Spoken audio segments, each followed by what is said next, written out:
Mtazamaji, karibu sana katika kipindi maalumu kabisa. Karibu tuambatane pamoja. Mimi ni Anet Nyoni na kipindi hiki basi tunakuwa tukijadili mambo kadha wa kadha. Na leo katika kipindi maalumu hiki tunaiangazia dira ya taifa ya maendeleo ya 2050. Dira ya taifa ya maendeleo 2050. Tukifahamu ya kwamba serikali ya Jamhuri ya Muungano wa Tanzania ilianza kuratibu yale maandalizi ya dira hiyo ya taifa ya maendeleo 2050 na serikali ikitambua kuwa maono pamoja na matarajio ya Tanzania na mbinu pia ya kuyafikia maono hayo ni kuhakikisha kwamba Watanzania wao wenyewe wanashiriki katika kufikia matamanio yale yaliyopo katika hiyo dira ya taifa 2050.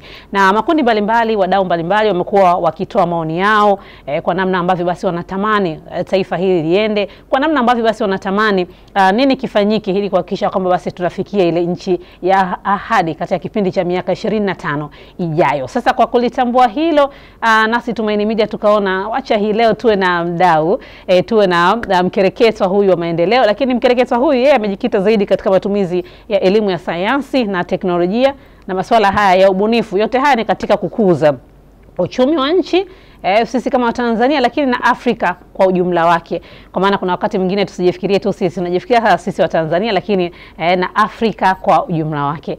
Pamoja nami hapa nipo na mzee Leonard Ndimubansi. Nafikiri baba nimetamka vizuri.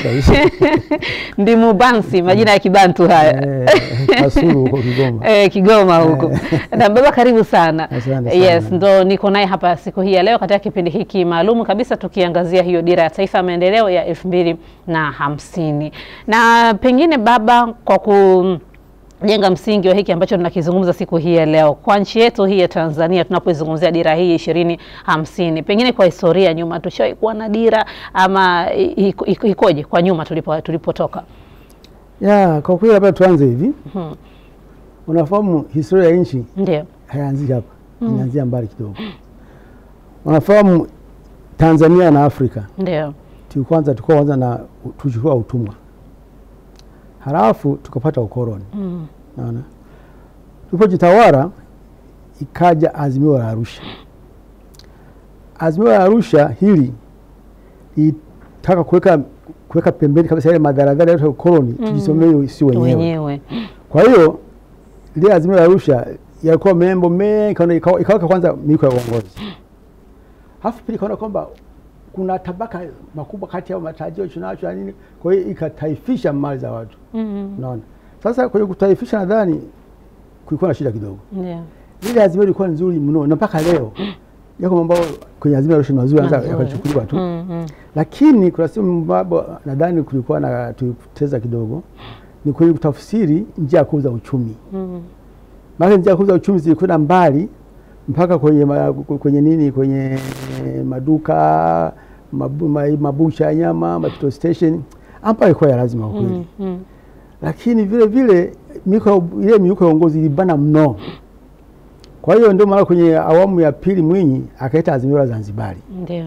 Azimio la Zanzibari ilikuja kwa nia njema, tena nzuri, ilikuja kwa ajili ya kurekebisha matukose yaliyotokeza kule nyuma. Kwa mfano, miuko ya uongozi ililegezwa, tukabinafsisha, tukaita uwekezaji na soko huria. Ndio. Lakini hata yako mambo ambayo mengine tumekwenda mbali mno. Ambao ukiangalia kwenye dira ni kama dira ya hanikiza. Kwa mfano, nadhani kuna haja kuangalia kwa tuwe na miuko ya uongozi. Ndio. Lakini pia nadhani labda tuangalie kwamba kwa mfano na Mheshimiwa Mkapa alisikitika kwamba kwenye binafsishaji nadhani haikwenda tofauti. Kuna namna ambavyo sasa najiuliza, tumefungua milango kwenye uwekezaji kabisa. Je, hapa hakuna kokote ambako tumeteleza? Hakuna ambapo baadaye tuanze kuangalia namna tumefanya namna. Kwa hiyo nadhani hii dira taifa sasa ingekuja kuangalia zile kasoro ambazo zingeweza kurekebisha, zingeweza kusababishwa na hii nini Azimio la Zanzibari. Naona. Kwa hiyo mimi nikuja kusema hilo. Kwa hiyo kwanza hiyo ndio historia yetu. Kwamba tulianzia kwenye ukoloni, kwenye utumwa, Azimio la Arusha, Azimio la Zanzibar. Sasa tukawa na dira hii ya 2025. Ndio. Imefanya mazuri, lakini bado hii historia haijaiondoa bado. Wala hama kando ya Zanzibar hajagonda bao. Sasa tumekuja kwenye dira mpya. Nikisoma dira hii mpya naona historia imeacha kabisa. Huko kuna haja hii dira iangalie historia kwanza. Ndio. Tuangalie tukosea wapi? Mimi nadhani tunahitaji azimio la Arusha, tunahitaji azimio la Zanzibar, tuangalie yapi mazuri tuachukue. Lakini kwa hiyo kujibu lako kwamba kwa hiyo hata dira 2025 lipo. Ndio. Na nadhani ndio nataka kubadilishwa na hili hapa. Ya 2050. Lakini ukija kwenye angalia kwenye dira ya 50 kuna kitu moja tukiangalia vivyo ni swala zima la usalama. Unafahamu usalama, tujisimama kwa watu kusema usalama tunajenga kwa ndani tu. Lakini tukumbuke sisi tulivamiwa na nduli Idi Amin. Tuko usalama wa ndani, akatuvamia. Hicho tusaidia ni majirani ndugu zetu si wenyewe, lakini ilitakiwa sasa kwa kufuatana na somo lile tujifunze tuwe na usalama wa nje, micro security. Tujinde si wenyewe, kutana na silaha zetu si wenyewe. Unaona yanatokea Burundi, ndio sio yanatokea Kongo, Sudani, sehemu mbalimbali. Sio wao ndio wanatoka mambo ya nje. Kwa hiyo tunaomba serikali hii dira hii ituwezeshe sisi tuweze usalama wa taifa ndani na usalama wa nje. Na usalama wa nje unalindwa na silaha ambazo sisi wenyewe. Lakini lingine labda mimi swala zima la nini? Hii ya kipato cha taifa. Kipato cha taifa wamesema kwamba dira inasema kwamba mpaka mwaka 2050 tuwe kipato cha Tanzania dola 4,700 mpaka 8,000. Sasa najiuliza hii kipato kinapatikana namna gani? Na kama ni kusema hela za watu tu mfukoni au unaanza kupiga kwa watu, hiyo sio kipato. Sio kipato. Lakini vile vile kwa tujiweke kikomo kwamba inafika mpaka 2050 mpaka 2025 tuwe tuko uchumi wa kati ngazi ya juu. Hamna sababu. Tujiweka kama yani sisi tuseme kutoka hali hapa tulipo mpaka uchumi wa kwanza. Sasa tuafika sasa ili tuweze kufika hapo ili ya kupiga kipimo kwa mambo ya hela tuachane nayo. Hizi dhahabu waweze kubenki kwa tusaidia. Hiyo hela matajiri iko mfukoni mwao hawezi kutusaidia. Kwa hiyo maana hapo kama nimekuelewa vizuri hapa tunapozungumzia kipato hiki cha Tanzania ni kwamba kwa namna ambavyo dira ilivyo ni kama vile tumejiwekea yani tumejiwekea gema ya kumbe yani tufikia hapa. Lakini matamanio yako ni kwamba tuiache tu. Lakini vile vile kipato kisiwe niko kigezo. Hapana. Kigezo kwa kichwani kwamba sasa hivi tuanze kuanza kitu gani? Tuanze kuuza ndege, tutengeneze meli, tuache kuuza vitu kufikiwa gafi, tutengeneze sisi wenyewe. Na hapa ndipo ninapomsifu Mheshimiwa Rais Samia Hassan. Na yeye ndio na maadresi sasa. Ndio. Kwamba alipochukua madaraka, alichukua nchi yetu kwa intete, lakini amefanya vizuri katika idara ya maji, mambo ya maji, umeme, barabara, miundombinu, na mambo mengi ameyaweka. Naona. Kwa hiyo sasa hii ndio iweze kutekelezwa vizuri na tuweze kutokuwa na kikomo cha maendeleo. Na mambo Mheshimiwa Rais kwamba haya ambayo ameyafanya sasa yasiende mpaka kule yaende kama kitu cha kawaida tu, miradi ya kawaida tu, lakini atafute kitu kipya kikubwa ambacho kinaweza sasa kinafanya maendeleo kama endelevu. Mimi naamini Mheshimiwa Rais anaye makamu wa rais, anaye waziri mkuu, anaye mawaziri, awaache mambo hayo wafanye wao mambo ya miradi inayoendelea, lakini haya aje kwa hili jambo jipya sasa nalo na kuhakikisha kwamba sisi wa Tanzania tunakuwa na uwezo kutengeneza mitambo yetu sisi wenyewe kutokana na chuma chetu. Na tumedharau chuma. Hatukiangalia chuma. Tunanunua kila kitu kutoka nje. Hii tuache. Na nadhani kwa nini imekuwa hivyo? Kwa sababu moja tu. Unaelewa, Mwenyezi Mungu ameumba mtu akiwa na mikono miwili, ndio, macho mawili, na yote viwili. Lakini kuishi hapo, hata mifumo ya uchumi iko miwili. Ameumba mfumo wa uchumi upande, ameumba uchumi wa sayansi, teknolojia na ubunifu. Hivi viwili vikishika nchi inasimama. Sayansi, teknolojia na ubunifu. Lazima kuwepo na mfumo wa elimu, sayansi, teknolojia na ubunifu inaofanya kazi. Hii ndio inatumia chuma. Hii ndio inatengeneza hayo yote hapo ndani. Yote haya yametengenezwa na sayansi, teknolojia. Hii ubunifu ya uchumi wengi ndio wanakuwa ni masoko.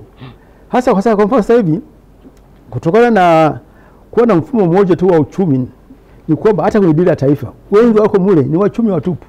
Ni asili kubwa na wachumi watu wa sanaa, upande wa sanaa, wanasheria, wachumi, mazingira sijui. Lakini science pese na elimu ya uchumi imesukuma pembeni. Na kwa hiyo na hao wachumi sasa wametengeneza kama system ambako huwezi ukavunja. Kwa hiyo mimi niko naomba sasa hivi Mheshimiwa Rais angalie mchakato wa kuanzia sasa mpaka kwenye uzinduzi wa dira yenyewe. Kwamba huu mchakato unaoenda sasa wa kwenda kwa waziri mkuu, kwenda kwa tume ya mipango, kwenda bungeni, mimi nadhani angeuangalia upya. Ninachomuomba aunde bunge la dira ambalo itawahusisha wanasayansi wa aina mbalimbali wa ndani na nje ya nchi. Tukae kama taifa, tujadiliane, tuweze kutengeneza vitu vyetu. Tuache kuwa madalali wa kuuza vitu vya watu wengine. Pengine hapo kwa hicho ambacho na kitamani kifanyike la kuundwa kwa bunge hili la dira.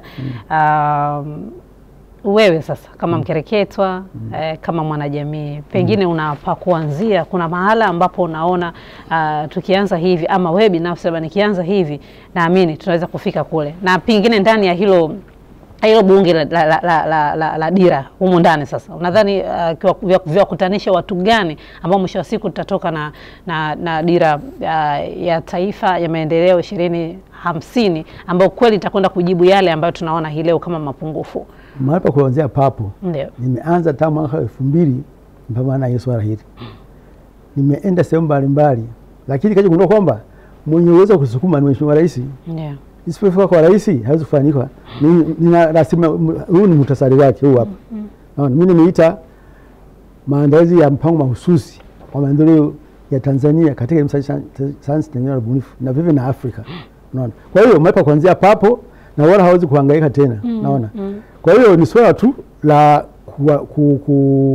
rais mwenyewe kuamua kwa kweli hapa tulibadilisha. Na ambao mnatarajiwa wawepo kwenye mkutano huo, natakiwa wawe ni wanasayansi wote kutoka COSTECH, watoke vyuo vikuu vya Dar es Salaam, MUST, watoke mambo madini, wataalamu wa madini, kuna watu wa kuna ndege, kuna watu wa nini wa maritime, wa kuna meri. Halafu kule nje tuna wataalamu wengi. Mimi nakumbuka mwaka fulani Mheshimiwa Kabudi alikuwa waziri wa sheria, alikwenda kule Seattle Marekani. Kwa Marekani katika mazungumzo mtu mmoja alimuuliza, Mtanzania mmoja alimuuliza, je, kile kijiji cha sayansi na teknolojia kiko wapi? Kifikia wapi? Maana tunaweza kutengeneza vitu zaidi ya bombardia. Kwa hiyo Tanzania na wataalamu wengi na wanasayansi wengi, tatizo ni moja, wamewekwa pembeni na hawa wachumi. Sasa pengine sio natangaza vita kati ya wachumi na wanasayansi, sio nia yangu, lakini swali hili tuweke wazi. Ndio. Kwamba wachumi, wanasheria, wahasibu na wengine wameshika hatamu kwa nchi. Hawa wamewaacha. Sasa hawa wamewaacha ndio ambao wazalishaji, ndio watengeneza magari, ndio waza ndege, wanza kila kitu. Kwa hiyo kuna haja ya kushika kukaa pamoja. Sasa wanaanzia wapi? Ni kwenye dira bunge la katiba la dira hiyo ndio Mheshimiwa Rais. Kwa sababu Mheshimiwa Rais yeye ni mtu mwenye maono makubwa. Ndio. Leo hii ana mambo ya mitungi ya gesi. Watu wanagawa gesi. Lakini tutakuwa mitungi ya gesi mpaka lini? Tunapogawa mitungi ya gesi ni kwamba tuashibisha masoko ya watu wengine. Chuma ni chetu. Kwa hiyo kama hivi hii mitungi ya gesi tutengeneze sisi wenyewe. Tazama, kuna mafuta yanatoka Uganda inapita hapa Tanga inakwenda nje. Lakini hapa tukiona cha tipa cha kunini kutengeneza mafuta yote alafu na rami na kila kitu. Kwa hiyo ni kiasi tu cha sisi kuungana na Uganda, either kile kiwanda tufanye ubia tukifufue, au sisi tukifufue tununue mafuta kutoka Uganda tusafishe. Kwa hiyo kuna masuala ya umeme ni mwenyewe ameyaendeleza, lakini leo wanakuja watu kutuletea miradi sawa. Lakini sasa kila kitu kutoka Ulaya pamoja hata ile nguzo zile ambazo zile nguzo zile ni nguzo laini tu ambazo tumeweka chuo cha Dar es Salaam, waweza kazipima, kaziangalia, wakaangalia zina nini, zina properties gani, wakapeka kiwanda cha Steels wakaitengeneza. Kwa hiyo kuna vitu ambavyo tumefanya sisi wenyewe. Kwa hiyo lakini kwa vile hatuna mfumo wale ambao wangetusaidia tumeshindwa. Naona. Kwa hiyo mimi hiyo ndio wazo ninaona kwamba tukiweza kufanikiwa kuweka mfumo wa sayansi na teknolojia, tukaweka dira hii, wakakaa na sayansi na sio wachache, walao kwa watu kama 150 hivi. Korea walikaa miezi 6 wakiwa watu 80. Watu 80. Wakiwa kama miezi 6. Kwa hiyo sisi tukae na wala wananchi kuchangia pesa ipo mkutano huo. Tukitoka pale sasa Tukitoka pale huo mkutano utoke ukiwa na maazimio yafuatayo. La kwanza, mfumo huu wa elimu sayansi teknolojia umeshawekwa. Naona? Na tunao nyumbo, wataalamu wapo, mfumo haupo kuwalea. Naona? Nyumbu pale ipo, tesi nyumbu. Nyerere alipeleka wataalamu kwenda kusoma kule Ireland. Akina Simbakalia, akina Karefu, akina Ndunguru, wengi tu wamekwenda pale, wameshastaafu. Ile elimu aliyosomea haipo. Lakini kile chuo, kile tu bado kina mitambo bora sana. Kwa mfano kina mitambo kuyeyusha chuma katika Afrika Mashariki na Kati hakuna. Kwa tuanzie hapo. Alafu pili, sasa hivi katika ofisi zetu hakuna wataalamu sayansi teknolojia. Kwa mfano sio kurugenzi za sayansi ya teknolojia hakuna. Kuanzia ofisi ya rais, makamu wa rais, waziri mkuu na waziri wote. Kuna wanasheria, kuna waandishi wa habari, kuna wachumi, wote namna hiyo. Kwa hiyo nadhani kwamba mfumo huu utuhakikishe kwamba kila taasisi, kila wilaya, halmashauri wapi, mpaka polisi, mpaka jeshini iwepo kurugenzi ya elimu, sayansi teknolojia na ubunifu. Hawa watakuwa na shauri. Kwa mfano sisi hivi ukigundua madini ni kwenda kuuza nje tu. Ukigundua kwa nini hata madini ya mikakati kama graphite unawezaje kuuza graphite nje? Watu wanatafuta. Tuna madini kama haya sana na Tanzania pekee, lakini hamna. Hawa ambao wanachimba madini kazi yao sasa ingekuwa ni kuchimba madini, serikali na kusanya vile viwanda ambavyo vina process vinanunua. Kwa hata hao watibaji wetu wangepata hela nzuri tu na serikali ingepata hela nyingi na madini yale yangedumu muda mrefu. Lakini sasa unapoweza kuchimba pale Buzwagi imeisha pale. Madini sio majani kama yataota mengine. Majani yanakuisha, miti inaisha, kila kitu inaisha. Hata samaki wanaisha. Kwa hiyo ninachoomba hiyo ndio wazo la lingine la tatu ambao nafikiria ingekuwepo. Sasa hivi tuna mazao yetu. Kahawa, nini tunauza kama mali ghafi. Kwa hiyo kuna haja kuanzisha taasisi ya kiuchumi ya kijamii ya Tanzania. Hii ambayo yenyewe jukumu lake. Hii unaweza kwa mfano pale Kizimkazi. Ile ilikuwa ni tamasha tu la wananchi. Lakini Mheshimiwa Rais amelichukua. Leo ilikuwa ya kitaifa. Sisi hapa Tanzania tunangoma kila siku tunacheza, lakini hakuna hata kitu kimoja ambacho tumeshafanya ambacho inaweza tukasema kwamba kweli hiki kinaweza. Sasa kesho tutakuwa sasa mfumo ule wa Zanzibari ambao Mheshimiwa Rais amechukua tuwete Tanzania bara. Kigoma tumeanza inaitwa Kigoma Social Economic Development Fund, KSDF. Wale wananchi wa Kigoma hatutafika mbali, lakini wameandika miradi na kila kitu na nini. Sasa tutakwenda kwenye fundraising. Lakini sasa tungechukua hiyo ya taasisi za kimkoa, BBT, tukachukua na magereza, tukachukua na JKT. Hao kwa kitu kimoja. Yale maonyesho yaonyesha Sabasaba yaonekane vijijini. Kwa mfano mimi najiuliza kwamba BBT sasa huwa nakosea au ni, lakini nadhani naifahamu sawa ni Mheshimiwa Bashi. Sijui kama kuna mtu anafahamu sawa. Build better tomorrow. Ile baada Mheshimiwa Bashi akitoka tu insha kwa tabu. Lakini sasa tutatoka ile BBT itoke kwa Mheshimiwa Bashi iende kwa wananchi waielewe na waitekeleze. Na mimi mtazamo wangu ndio tukishafanikiwa hapo na natamani Tanzania ya namna hii kijani hii kijani Tanzania hii na inawezekana kama rais atakuwa na utashi wa kisiasa na mimi nadhani anao. Cha msingi hakuna mtu ambaye amefikisha habari hii akamweza kwa utuo. Wale ambao wanaweza kumzuka wakamweleza sio fani zao, wao ambao kumweleza ni wanasayansi. Lakini wanasayansi nao hawezi kumfikia. Ndio maana nimesema kwa ukiangalia kwenye timu ya dira haina wataalamu wa sayansi hata mmoja. Kwa hiyo sawa, mimi wasifu hii timu ya dira kwa kweli nimechukua ile maoni safi kabisa. Yote ni kwa sikiza yote yamu. Kwa mfano Tanzania nasemaje? Tunataka sasa mali zetu zisiende nje tu, sisi tuwe tunasafisha mali zetu tuko tayari. Ziko wapi? Hatutengenezi. Sasa tunatengeneza reli, tunatengeneza kila kitu njambo zema, lakini tunasafisha nini sisi nini? Kwa mfano tunaona kwamba kutoka Dar es Salaam kwenda Kongo wenzetu wanapeleka makontena ya rununu, simu za rununu, wanapeleka magari, sisi tunapeleka korosho, tunapeleka nini Hivi vitu haviwezekani. Ndio maana wakati mwingine mwezi anza ikaja na makontena tukashinda kuzijaza. Kwa mfano imekuja container ina katapila 20. Utajaza makontena 20 utajaza nini huko? Kwa hiyo ombi langu kwa Mheshimiwa Rais. Ndio. Anisikilize na mimi. Nani namsikia amemsikiliza nani? Nani yule Kipanya? Sio amefanya fanya. Nyinyi waandishi wa habari bwana. Unajua kupenya. Unajua kupenya. Mimi miaka 20 nimeshindwa. Hata kufika hapa Dodo Tumaini kwenyewe. Nimepita kwa tundu la sindano. Hatimaye leo. Hapa kati ya kipindi maalum. Lakini kwa kweli ni changamoto. Kwa hiyo mimi nachoomba kweli Mheshimiwa Rais, hili swala la kuchakatwa dira liende kwa dira ya katiba. Kusema wataalamu wote waweze kufanikiwa mwezi huu tuanze watu ikafanyika maandalizi ikafanyika mwezi wa 4 na wa 5 ikamalizika kabisa kwa sababu kila kitu kipo. Hiyo tu ndio ambayo ndani iko. Okay.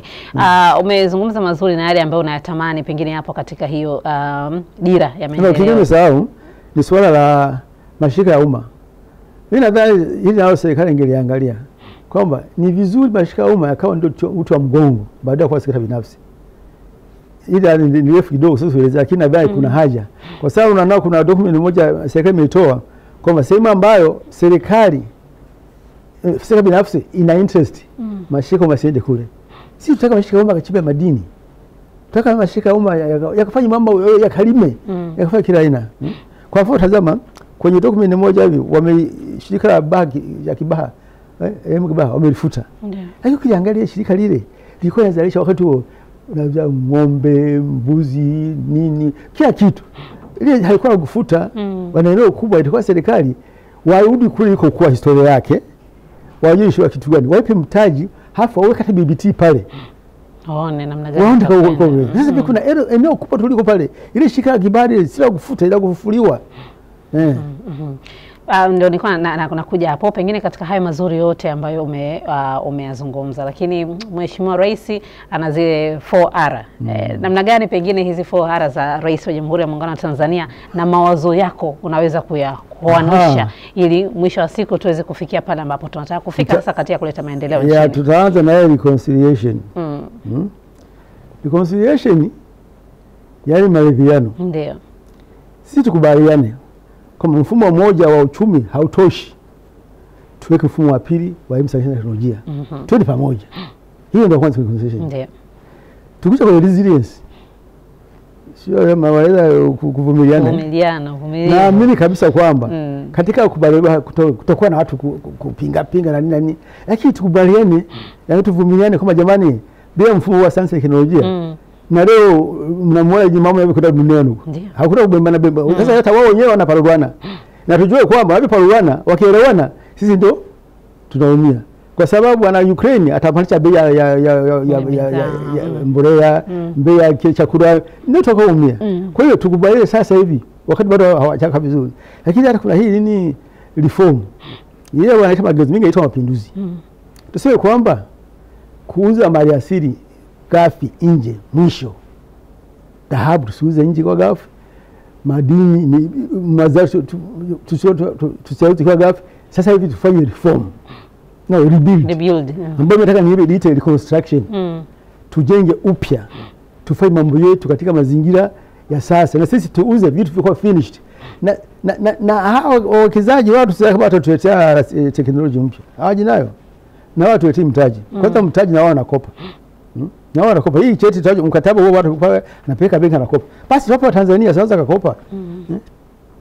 Tuna hizi kampuni za ujenzi. Hii kopo meko pale. Pale ile meko imefanya mambo makubwa sana, imejenga kitega uchumi, imejenga Kariakoo, imejenga Lumumba. Majengo makubwa tu. Kwa hiyo kile kilichokuwa kitangalia tuangalie wapi tumekosea. Halafu tuko mashirika umma ya kufanya ya nini ya serikali. Tuangalie wapi tumekosea. Kwa mfano mimi nilikuwa mimi nasema kwanza leo wanafunzi wafanyakazi wa shirika wa serikali wanavaa uniform. Mbona polisi wanavaa? Kwanza leo wanavaa wote. Mbona mapolisi wanavaa? Hakuna Afrika. Wanavaa kuvaa uniform kwanza kutoka huko. Pia alafu akina mama mambo kumana kwenye nguo hamna. Baba naye atakuwa kwa nyumba kwanza aende nyumbani. Hawezi kuona. Alafu pili. Mtu ameiba unapeleka bungeni kufanya nini? Mtu akiiba peleka mahakamani. Kule bungeni kwa kufanya nini? Haina sababu. Kwa hiyo CAG apewe meno. Halafu nani TAKUKURU wapewe meno. Kwenda kupata kibali si kwa nani, kwa mkurugenzi wa mashtaka, hapana. Lakini vile vile sisi wa Tanzania tuwe waaminifu kwa nchi yetu. Tusipokuwa nchi yetu tutashindwa. Lakini kusudi tuwe wananchi wa nchi yetu, tutoe sadaka kwa Mwenyezi Mungu. Sadaka fungu la 10 viongozi wa dini wanatuambia, watuhimiza ni baraka. Tusipotoa wenzetu wazungu ndio wanabarikiwa kwa sababu ya kutoa. Wao wanatoa. Wewe mpaka sasa leo Kongo tumepeleka msaada kiasi gani? Hakuna. Sudan tumepeleka msaada gani? Hakuna. Lakini ngoja wazungu ndio wajize. Sasa wazungu pale wanapata sadaka, wanapata hela, wanapata baraka. Kwa na sisi tusimbanie Mungu kile anachotupa. Lakini najiuliza, hii misaada ni lazima? Hivi katika Tanzania hatuwezi kupata watu milioni 20 ambao wakachangia milioni moja tu. Na hii sio head count. Anaanza kama mmoja akachanga milioni 2, milioni 3, milioni 100. Ukifanya namna hiyo kwa mwaka mzima, unapata 20 trillion ambazo hiyo tumechanga mchango. Yaani ukifuata watu milioni 20, ndio wachanga milioni 1, unapata 20 trillion. Na Mzee Leonard, mimi nikushukuru sana. Na naamini bado ulikuwa na mambo mengi na pengine mengi tungetamani kuzungumza hapa katika kipindi maalumu hiki, lakini pengine muda na wenyewe unatuvuta mkono. Kwa sababu tupo, basi bado tutaendelea kushirikiana pamoja, lakini kubwa wote tukiwa tuna nia moja kuhakikisha kwamba basi ile dira ya maendeleo ya taifa ya 2050 tufikie kweli kule katika ile nchi ya ahadi, ambapo sisi kama Tanzania tunatamani, lakini pia na hata Afrika kwa ujumla wake, kama tuliweza kusaidiana wakati huo Mwalimu Julius Kambarage Nyerere uhuru nchi nyingine, naamini hata katika masuala ya maendeleo pia tukajifanya sisi maendeleo, lakini kadhalika pia na nchi jirani. Na mimi naamini Mheshimiwa Rais akifanikiwa hili nchi zote tutafanya. Sasa tutafanya sasa masho plan ya Afrika. Tunanyanyuka wote kwa pamoja. Yaani hapa na mimi nimeandika barua nani? Katibu mkuu wa nani wa Rais wa Benki ya Dunia. Nikimwomba aandae mfumo huo. Kwa sababu yeye mfumo wa umeme alimuona Mheshimiwa Rais Samia. Basi nadhani atamuona. Barua nimeacha pale nini Africa Development Bank pale International House. Sasa kama ameipeleka sijui, lakini nitafuatilia. Lakini mimi ninachodhani Mheshimiwa Rais akifanikiwa kwa hili mpaka bara la Afrika. Kabisa. Na muomba thubutu, asiogope, kila kitu kinawezekana, tuko nyuma yake. Na tuko nyuma yake. Tukimwombea pia kila siku kwa sababu hilo ndio kubwa pia. Mzee Leonard, mimi nikushukuru sana. Na mtazamaji, tunahitimisha hivyo kipindi maalum kwa siku hii ya leo. Nikukumbushe tu pamoja nami hapa nilikuwa na Mzee Leonard Ndimubansi, ambaye yeye ni mstaafu huyo wa idara ya hali ya hewa, lakini pia ni mkereketo hasa katika matumizi ya elimu ya sayansi na teknolojia, kama ambavyo tutakuwa mmemsikiliza vizuri katika yote tukijadili dira hii ya maendeleo ya taifa ya 2050. Mengi alikuwa akiangazia humo ndani ni tamaa yake ama nia yake ya kwamba tujikite zaidi katika swala zima ili kuwekeza katika elimu ya sayansi na teknolojia. Mimi ni Anet Nyoni. Mtazamaji, nikusihi tu endelea kufuatilia vipindi vinavyoendelea hapa Television Tumaini. Ipe nafsi yako tumaini. Ni kuage kwa heri kwa sasa.